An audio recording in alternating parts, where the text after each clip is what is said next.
below 6.0, despite urging by others to loosen up. And most of the time they live alone, and they usually pass away at night. This is a study that Medtronic did called the Aspire study.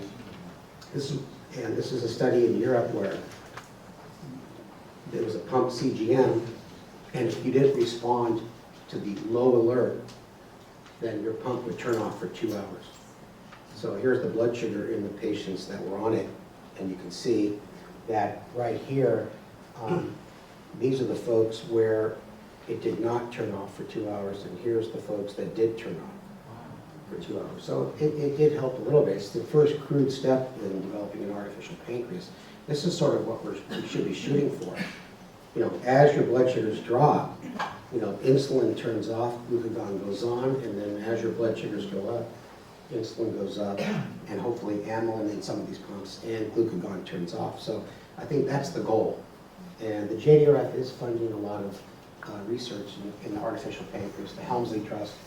And the JDRF, we are TCOID, we're partners with JDRF because a few years ago, JDRF realized, hey, type 1s aren't just in kids. The kids are growing up and now they're adults. And they have a type 1 adult toolkit that we are part of many things. So that's kind of good. At least we're getting old now. And now the problem is that Medicare and CMS, that people that are over 65 won't get reimbursed for CGM. Like type 1's easier when you're over 65, you know. So our government's all messed up. Now, I'm going to finish with this guy, and I did get permission from his wife. Okay, here's the story. He's a veteran, he had type 1, and he says to me in clinic, now, the sad part about him, he did pass away from pancreatic cancer, unrelated to type 1. But that's why I call his wife. But he said, when I get low, I take off all my clothes and I run around our house naked. I swear, this is a true story. I said, well, how do you know? He said, well, my wife tells me. And I said, well, bring in some pictures. I said, I don't want to see anything below the waist. So this is when he gets low. He takes off all his clothes and runs around the house. This is another one. And you see it. And here is another one. So people do funny things when they get low. And some of you know, some people get combative. You know, I've had a couple of those as well. So someone sent me this slide. I don't know if it's a real slide. I think we all have to be careful when we drive. This was a lecture on my experiences as an expert witness of type 1s who have gotten in car accidents and in lawsuits, including death. Never killing themselves, but it's kind of like drunk drivers. They injure other people. So I think if you have hypo unawareness, everybody should have a G4. But you still have to be careful. So with that, I'll leave this up while Bill's coming up, and then that's my email, and then there's the website. So thank you very much. Do you want to answer some questions? There will be time for questions and answers at the end of the next presentation, so hold your questions, please.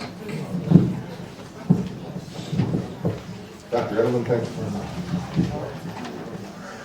And now I'd like to introduce Dr. William Polanski, a PhD, CDE. He's the founder and president of Behavioral Diabetes Institute of San Diego. He's an associate clinical professor in psychiatry. I may have to see you after this. At the University of California, San Diego. He's an active researcher in behavioral diabetes, with his most recent projects focusing on the emotional and behavioral consequences of being diagnosed with diabetes, the utility of home blood glucose monitoring in type 2 diabetes, and the value of diabetes self-management support training for healthcare professionals. Please clap your hands and welcome Dr.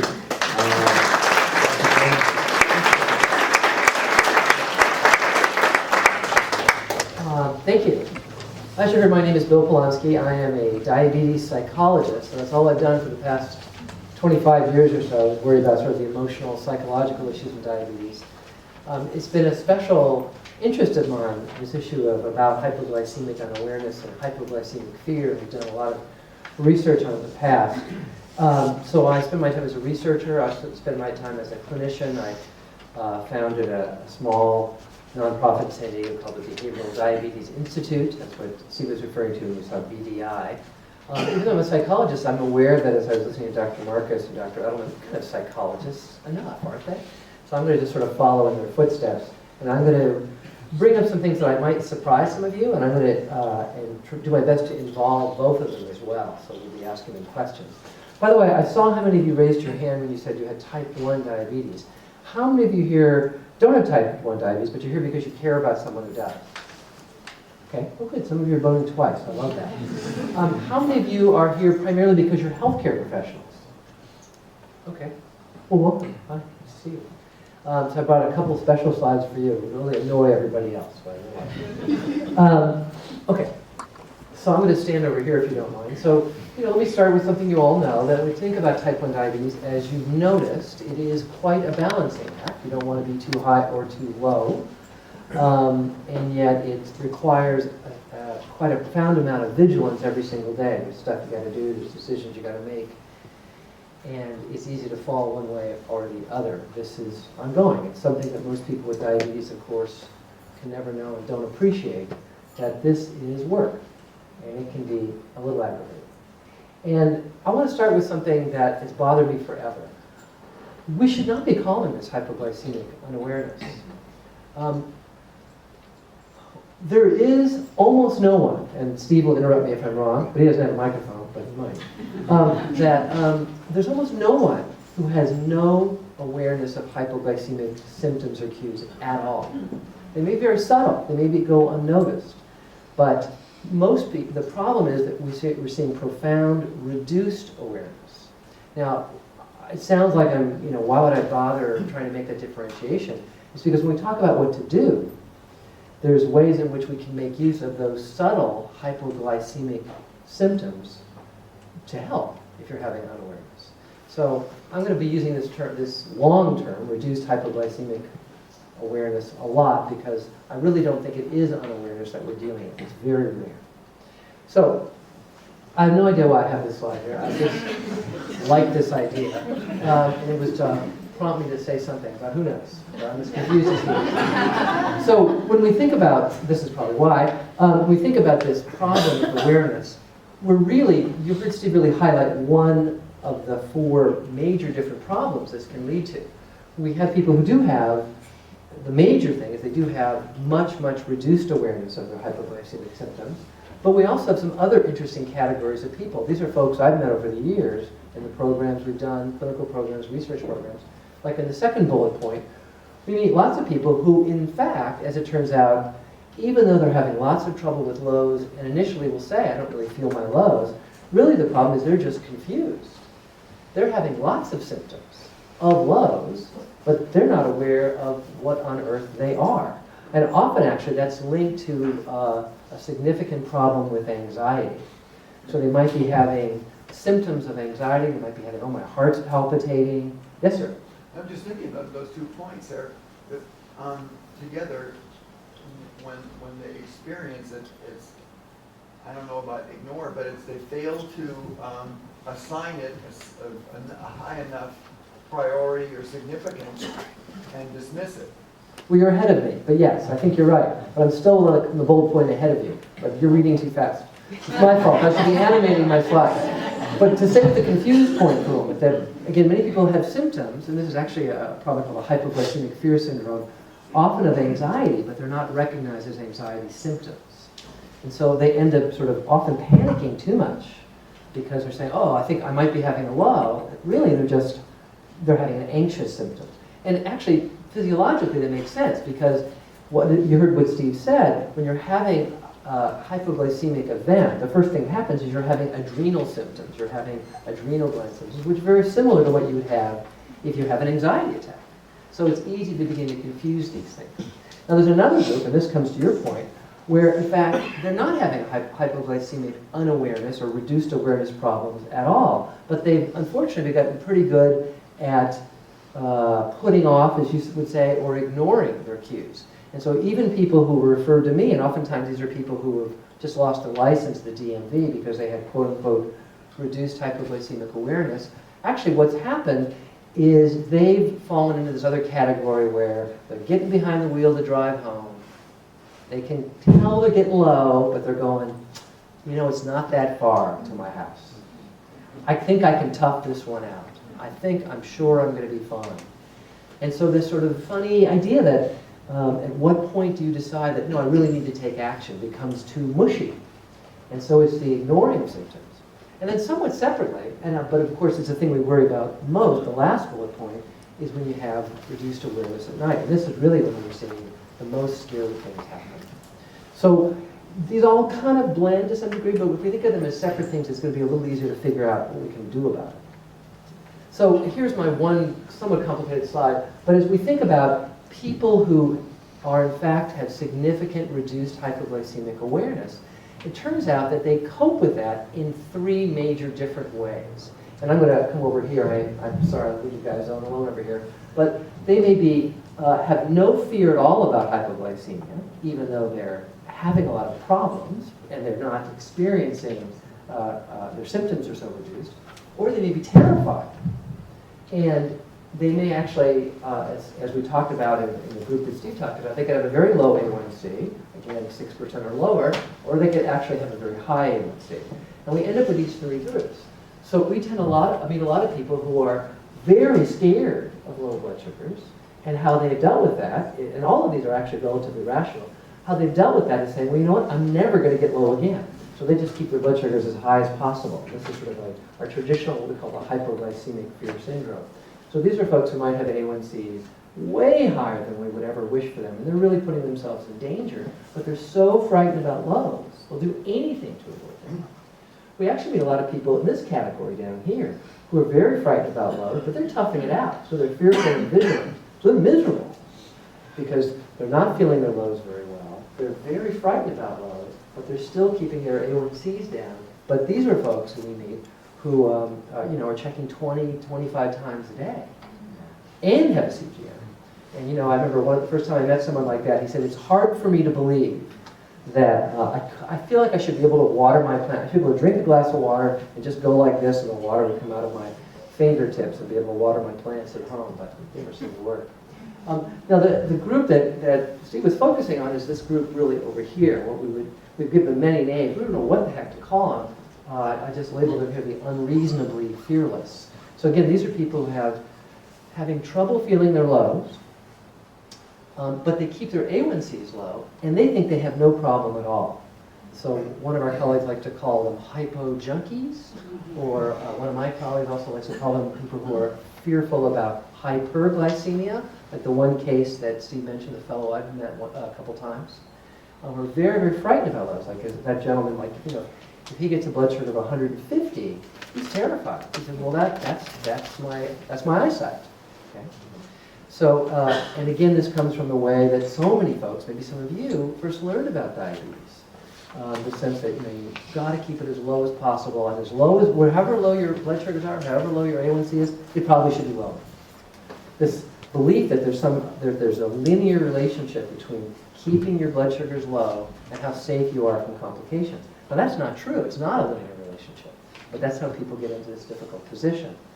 So, and we meet way too many people. I can tell you as a researcher, there has never ever been anything written ever in the professional or scientific literature about what we think is a really big problem. That there's so many people who are having their A1Cs pretty low, don't think it's a big problem at all. And when I interview endocrinologists, I say, do you have any patients who you think might fit this category? And they go, oh no. I go, really? I go, well, do you have any patients who have A1Cs like 6% or lower? And they go, oh yeah, those are my heroic, wonderful success stories. And I go, well, are they having any trouble with lows? And they go, oh no, I asked them, they don't have any trouble with lows at all. And I go, have you ever asked their spouses? Oh no, it's very funny because those patients typically say to me, I don't want my spouse or any family member involved in this whatsoever. I go, oh, isn't that interesting? Because in fact, when I think about the probably hundreds of people I've seen in this category over the course of years, I don't think I've ever seen one who came in to see me voluntarily. They came because their spouse said, or other family said, I'm divorcing this person, I'm out of here, I can't stand this, or the DMV pulled their license, etc. But these are folks who typically think they're doing fine. And they're the folks who worry me the most. And they're the folks who I have the most trouble with because it's hard to help someone who thinks they're doing fine. These are folks, I remember one fellow actually was a surgeon. And he was having terrible lows even when he was doing surgery.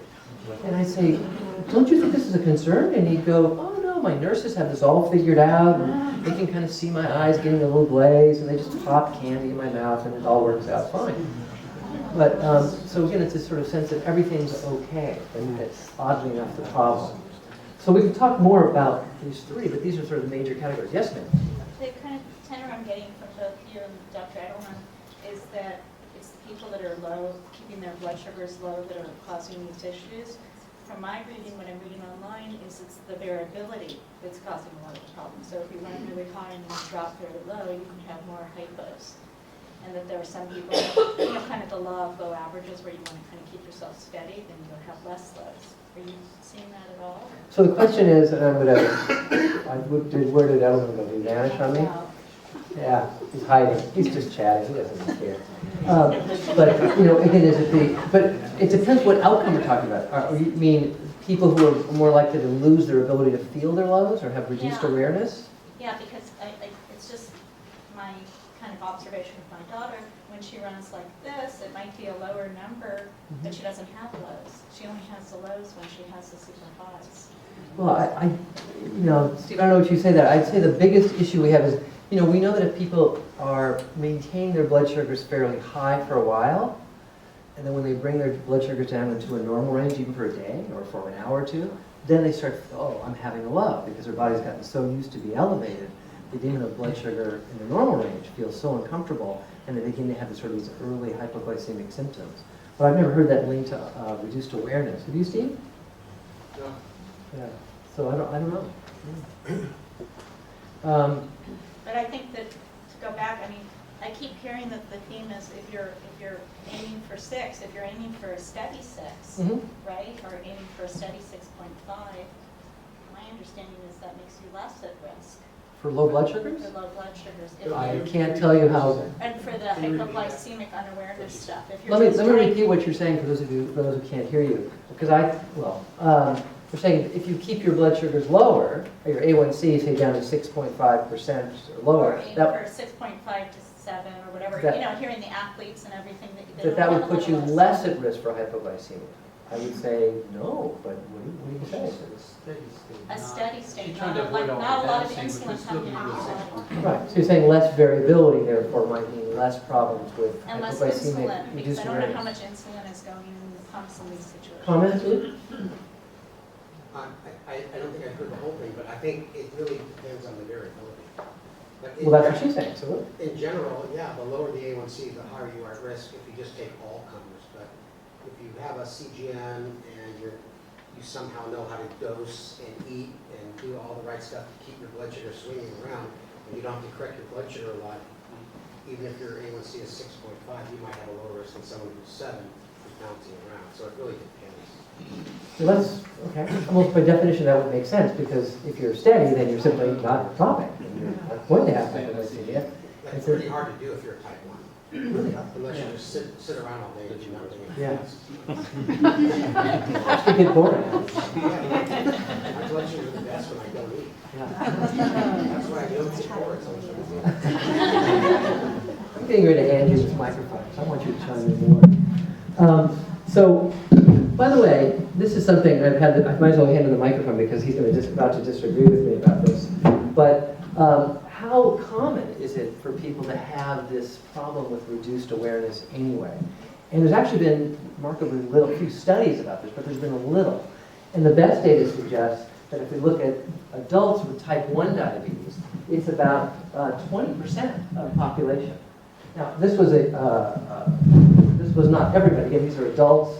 These are people who, on average, were, you can see, 39 years old. And if they had this, again, 20% of type 1s, to put them at significant risk for, in fact, having at least one severe hypoglycemic episode over the next year. As you can see, it led to a six-fold increase.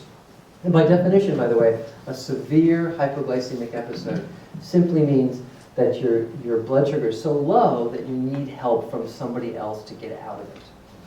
Okay, so that's how we define it. And even for type 2s, if they're on insulin, about 10%, this was a much smaller study, about 10% actually had a problem with chronically being able to feel their lows.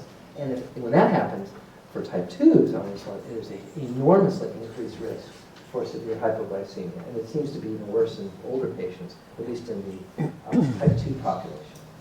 But what this made me think of, Steve, we were talking about this, because I was so worried about, as we were talking about what we call the dead in bed syndrome, is how worried we should be about it, well, how vigilant we should be, which is varied, but how common it is.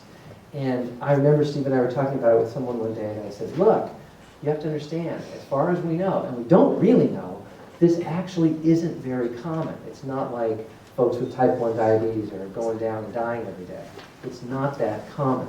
And I remember I was saying it in front of you, and you went, oh, you're wrong. Actually, it's very common. So I thought you would chime in and say more about that. You're right, though. Oh. Well, I'm in a different world than you are, because you're a touchy-feely guy, and I probably hear about more cases. But I would, a lot of them are reported to the FDA, and the actual numbers, it's hard to say because it's a moving target. Type 1s are living longer and longer, and that's the good news. But maybe more and more people are getting into the partial hypoglycemic range. But I would say the absolute death rate in general is very low. But on the other hand, it's not uncommon either. And to be fair, the reason we would even have this difference of discussion is because we literally don't know. I mean, the problem is on if anyone even bothered to try, which I don't believe everyone ever has, to look at death certificates across the state or across the United States. So many deaths aren't even going to say the person has diabetes, much less it's going to be clear what they died of, so we actually don't know. What I think is more likely to be true, and I love that you made this point, is my strong hunch is that very few people, and probably no one, has ever died due to a low blood sugar and didn't just own a CGM, but actually was wearing it. I've actually talked to the folks at Dexcom and occasionally at Medtronic, and I say, you know what, you should do that study, because that'll make you guys very popular if you could show that that's true. But no one's done it yet. I remember going to the FDA when the GlucoWatch first came out, and they had public testimony at these FDA hearings, and there were a lot of people there who, representing family members who had brain damage from a serious low. And my uncle, my great uncle who had type 1, basically passed away from brain damage he got from being unconscious for like 5 hours from a bad low. He eventually just went downhill after that. Now he was in his 70s, and he had type 1 since he was 30. He had a good life, but Elliot Joslin of the Joslin Clinic was his doctor. And so he was the strictest diabetic ever. And he didn't have CGM. This is way before CGM. And he tested his blood sugar a lot, but he'd lose his car, he'd forget where he parked it. He would get in car accidents, never hurt anybody. He got his license taken away. He still drove. He got a zillion parking tickets. One time he got thrown in jail. I went to visit him in the San Diego jail. And he loved it there. He's a clinical psychologist. So Don't start. Don't start. Now, by the way, I want you to know what just happened. So here I am doing my typical touchy-feely thing, trying to cheer you guys up, saying, hey, look, this dead in bed thing, don't worry, it's really rare. I get him to agree with me, and his next statement is, but there's brain damage. Well, Bill, which, by the way, is my next slide. Go ahead, sorry, Steve. No, I don't want to scare anybody, and I don't want to sugarcoat it either. Yeah. So when we talk about the consequences, though, yes, we're worried about death. And yes, just like Steve said, we do see these cases where people can suffer significant brain damage if they have a severe low, especially overnight, and no one knows about it for many, many long hours. However, I will again, as you know, Steve, if we look at the data from the long-term follow-up in what's called the Diabetes Control and Complications trial, where they actually did follow people now for more than 30 years. And one of the things that they kept track of is whether or not and how often people had a, again, quote-unquote, severe hypoglycemic episode. And while they were assessing that, they were also frequently giving all the people in this study, 1,400 of them, ongoing cognitive testing over the course of these 30 years. And they found no relationship between whether you had a severe hypoglycemic episode or multiple ones and any problems with cognitive tests, with any problems with a loss of cognition. It does happen, but it's not happening frequently, it's not happening all the time, and it probably needs to be a very long, severe insult. How many people in this room had to have help with a glucagon or got in a car accident? How many people have had a severe hypoglycemic reaction? Okay, so a good number of you folks. Yeah, last data I saw is if you have type 1 diabetes, on average, it's about once a year. So it's actually less than I would expect. The last time I was traveling with Bill, I asked him to get me a chocolate chip cookie when I was low. Does that count? You said get it yourself. But you've done it yourself. So, but you saw about some other consequences, the less severe consequences of having trouble with feeling your lows or having severe episodes, in addition to the biggies, is, as you know, there's just often embarrassment, like Steve embarrassed that poor man who likes to disrobe when he's having lows. We have lots of stories like that. You may have some as well. People do crazy things when they're low, very, very low. As I mentioned, also there's this strange thing called the hypoglycemic fear syndrome that actually turns out to be more common in real life, where the symptoms of anxiety get confused with the symptoms of lows, and people often can be even homebound and fearful about going out. And it's, at base, it's people lose confidence in their bodies. You know, can I trust my body to drive me somewhere? Can I trust my body to take me through the store without doing something crazy? So if you're having a lot of problems with lows, not feeling your lows, it's understandable you would start to get very nervous and anxious about that. So we see this as an issue that is important and we talk about but doesn't really get addressed. And then of course, as I'm sure many of you know, in this room, if you're having or had problem with feeling lows or severe hypoglycemia, it's not just your problem, it's very likely your family's problem as well. And we see lots and lots of distress, family fights, and one of the things that I put at the very bottom here that no one ever talks about is the degree to which often we see insomnia in the spouse. So if you've had lows in the middle of the night, you know, the odds are good you probably slept through them. But your spouse or your partner at that time probably didn't. And so we see ongoing years and years of insomnia. For parents as well, of course, not just for partners. I met a woman, Steve reminded me about the Jocelynite where I used to work years ago. And I remember I met this older lady in the hallway, and she asked me about a referral to a neurologist. And I said, well, can I help you? What are you looking for? And she said, well, over the past week, I've developed this strange twitch in my arm, and I just can't get rid of this twitch. Honest to goodness, it's a true story. I can't get rid of this twitch. And I said, well, what do you notice about it? I said, well, it really only happens at night, but it's really bothering me. It's making it difficult for me to sleep. And she tells me, it goes on, and she says, she's here because she just dropped off her husband at the hospital. She went to visit her husband at the hospital. He had type 1 diabetes. They'd been married for 45 years. And he'd had type 1 diabetes since he was a little kid, as long as she'd ever known him. And oddly enough, in this past week, supposedly coincidentally, this was the first week, because he was in the hospital, they weren't sleeping together every night. And as we began to talk, she realized what was going on. That what she thought was a twitch was that she developed this habit of feeling his forehead over and over again, multiple times a night, every single night. And she never noticed it until, why do I keep hitting this pillow? She didn't notice it until he was gone. I thought it was a very loving story. But I think that was a positive adaptation. But obviously, spouse insomnia, as we know, can be a big issue. We thought, actually, CGMs would take care of that problem. Has it? It's probably done the opposite. Here's one of the most peculiar phenomena in the world that no one has ever figured out. How many people have CGM? Why does the CGM wake up your spouse and not you? It's just utterly bizarre. You're going to make a comment or say something?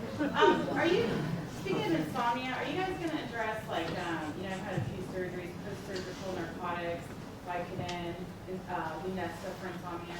So I always wondered, as a type 1, what are the facts on those and being able to wake up naturally due to a low and all that. So I just didn't know if you were. Does that mean, is it dangerous to take sleeping aids? That would be the bottom line question. Okay. Yeah. Does it alter the brain's ability to wake you up during a low? Yeah, if you don't mind, let me go through this in a Yeah, later, yeah. but I think that's a really important question. And also, will you wake up, if you have the CGM on, if you have a low? Like, will you hear the beep? You can say you're alone in the room. No. Or Vibration, no. Or would you sleep through it, even no matter how loud you send? You mean if you had a sleeping aid, you mean? or- No, no, just if you had nothing in your system. I would always you- sleep through it. You sleep through Never it? waking me up, not once. Right, so what, how do But it you? wakes up for, yeah. Well, I think let's talk hold that, but let's talk about that as well, because in fact, I've learned from Dr. Edelman one way to magnify your CGM alarm, for example, at night. And, I didn't hear any of the comments, so let's yeah, I'm remembering. finish your talk, and then we'll address Okay. everyone's questions. I'll mention those too. Very good, very important things too. But let me just mention, aside from CGM, some important facts that lead us to some potential other things to do. So again, almost nobody has no hypoglycemic symptoms. There's almost no such thing as hypoglycemic unawareness. And what I think few people ever learn is that, in fact, many people are taught that there's traditional classic symptoms of hypoglycemia. You're going to have your heart beating faster, you're sweating a little bit, the things that you may have noticed when you were a little kid or first diagnosed. It turns out even that's not true. That if you really interview people and follow people over time, everybody, once they can look at it, turns out everyone has their own unique set of symptoms. In fact, many of you may notice some unique things. We meet people who say, oh yeah, I get this funny taste in my mouth, which is unusual. Someone else, I remember there was a couple I saw where the wife said, oh, I know he's getting low because whenever he's low, he stands differently. And he goes, what are you talking about? And she said, well, you stand at an angle. You lean to the left. He goes, well, that's ridiculous. And it turned out, actually, he was low at that point. I said, well, stand up. And we're going to get a big mirror in front of him. And I said, let's just see if that's true. And look at yourself in the mirror and tell me what you see. And he goes, what's wrong with your mirror? Why is your mirror tilted? Because he was, in fact, standing kind of like this. And so everyone has actually their own unique set of symptoms if you look for them, which is actually another good thing we can make use of. So there's lots and lots of potential early warning cues that can tell you if you're low, but what we've learned through our own research is that you have to kind of go look for them. So there are three types of warning signs. Everyone's familiar with the first kind, what are called neurogenic cues or adrenal cues. And again, that's the things you may remember when you're first diagnosed. And that's specifically what is most strikingly lost with that glucagon response over those 5, 6, 7 years. The things that you may remember experiencing, you were all those feelings you had, like in these sort of adrenal, almost fear-like sensations.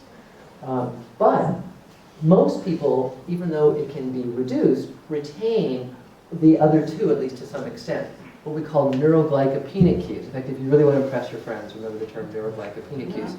In fact, if you can pronounce neuroglycopenic cues, you're not low. And basically all that means is there's not enough sugar getting to your brain, and you get stupid. These are what we call brain sputtering cues. And you may not get stupid, by the way. It may be the reduced sugar in your brain may affect your muscle movements and not really your brain at all. But this, I would argue, and I'm going to argue, is actually our biggest opportunity to do something, because the problem is most people, if they're having some reduced awareness, don't notice their brain sputtering until it's way too late. Like, it's super obvious if you are checking your meter and it says 28, and you're looking at it saying, 28, that means I'm supposed to do something, but I'm not sure what. Okay, that's a little late in the game, right? So, but it turns out what we now understand is that these brain sputtering cues can happen when your blood sugars are much higher, when you're at 60 or 55. But they're subtle, so you got to look for them. I'll give you a couple of examples. I remember, because I'm part of the program we do called Blood Glucose Awareness Training, we actually asked people to explore and try to identify these. And one woman we spoke with who was having lots and lots of trouble with lows, she just happened to bring up this other problem she was having at work. She was a medical transcriptionist, so all day long she would just be typing doctor's notes. And she was in an office with a whole bunch of other transcriptionists, about 6 or 7 others, and she was getting really angry because somebody was messing with her stuff because her keyboards kept breaking. Now, no one else's keyboards were breaking, and she'd get a replacement, and the next keyboard would break. Everybody else's keyboards were fine. And she wanted to know what the heck was going on and why they keep giving her these crappy keyboards.